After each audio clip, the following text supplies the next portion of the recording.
Hi, I'm Ashutosh Bhargav. I'm the fund manager and head of equity research at Nippon India Mutual Fund. I've been tracking the equity markets for almost 17 years now. Today, I'm going to talk about Nippon India Balance Advantage Fund. So, as few months ago, we had elaborated upon the concept, the strategy of this fund, as well as the suitability to a particular set of investors. Now I'm here to just reiterate some of those points and give you some more idea about this particular offering.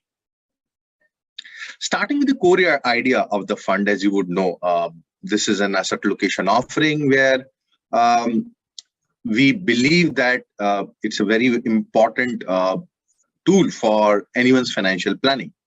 And as we say that diversification is the only free lunch when it comes to investing, we think that asset allocation is must.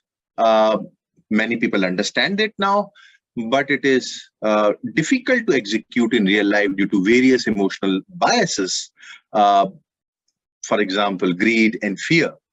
And that's why systematic rule-based approach towards asset allocation is a good way to address this challenge of biases. So Nippon India Balance Advantage Fund is a dynamic asset allocation proposition. It basically invests in two asset classes, Indian equities and Indian debt. It's a predominantly equity-oriented scheme, wherein equity allocation move between 30 to 80%. But the decision to keep equity, whether to be at 80% or 30%, the entire asset allocation is not based on any subjective basis.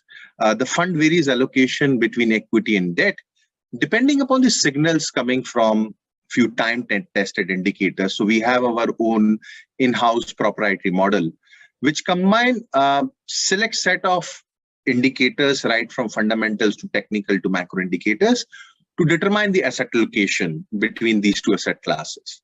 Now, coming to the model, as I said, it's a mix of fundamental, macro, and technical factors. And here the fulcrum of the model is valuation. Other variables, which I will explain, are just supporting variables. In terms of valuation, we use a parameter called 1 year forward P. And this we have seen that historically, this particular parameter does a good job in terms of giving the right signals about buying low or reducing at a higher valuation levels. We generally have 5 valuation buckets from expensive to cheap, and based on the backtesting work that we have done for this model. For price momentum, we use a combination of various moving averages. So this adds at another supporting variable, which is more of a technical in nature. Depending upon the price momentum, which could be an uptrend, a neutral trend, or downtrend, we make small changes over and above the signal that we are getting from the valuation parameter. We have added a couple of parameters I actually spoke about last time as well. Few quarters back, we added a couple of more variables other than valuation and momentum. These are global in nature because there are a lot of global linkages to our market as well. So we added 2 variables in the form of dollar index, as well as certain commodities which represent both developed markets and emerging markets well. So we have added indications from commodities like lumber, nickel, and copper. So where we see if the trend of these commodities are on an uptrend, it indicates the strength in global liquidity and global demand. And that's where we increase slight allocation in our net equity portion of this offering. Similarly, when dollar is weak, and time and again, we have seen that weaker dollar supports emerging market equities, we increase the allocation in this offering in overall model signal. And whenever dollar is strong, we reduce some allocation in equities. So the net equity allocation is determined on the basis of all these four factors. We run this model on a regular basis. And whenever we see the variation, we rebalance it on a particular day. However, as a general practice, we try to rebalance this model on a monthly basis, because as per our understanding, the results are more or less similar when it comes to allocating on a higher frequency versus allocating money or allocating between equity and debt on a monthly basis. Talking about the fund strategy, the core allocation, which is on the equity side or a fixed income side, it's actively managed. Typically, equity portion that we manage is into the large caps. Around 2/3 of the portfolio is generally into the large caps.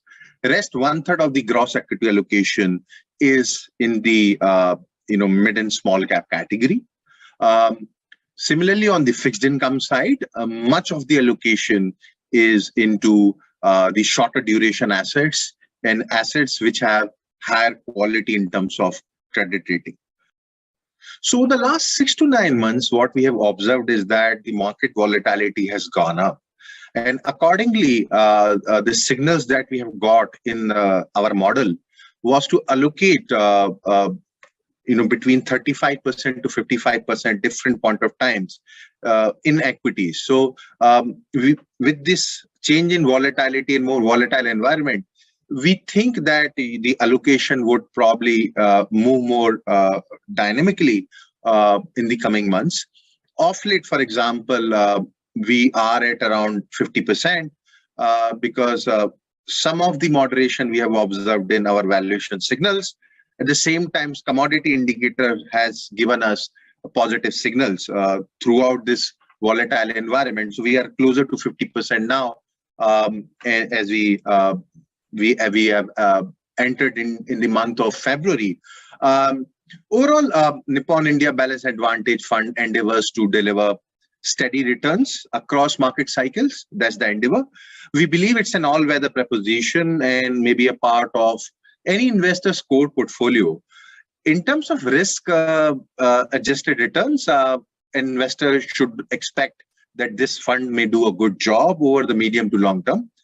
We believe Nippon India Balanced Advantage Fund is ideal for conservative investor, relatively conservative investor, or those investors who don't have a very long history in terms of investing in equity as an asset class, because equity as an asset class comes with higher volatility. So those investors who seek relatively lower volatility while having some exposure in equity, relatively decent exposure in equity, I think this is a good offering for those risk covers or relatively conservative investors. So thank you and happy investing.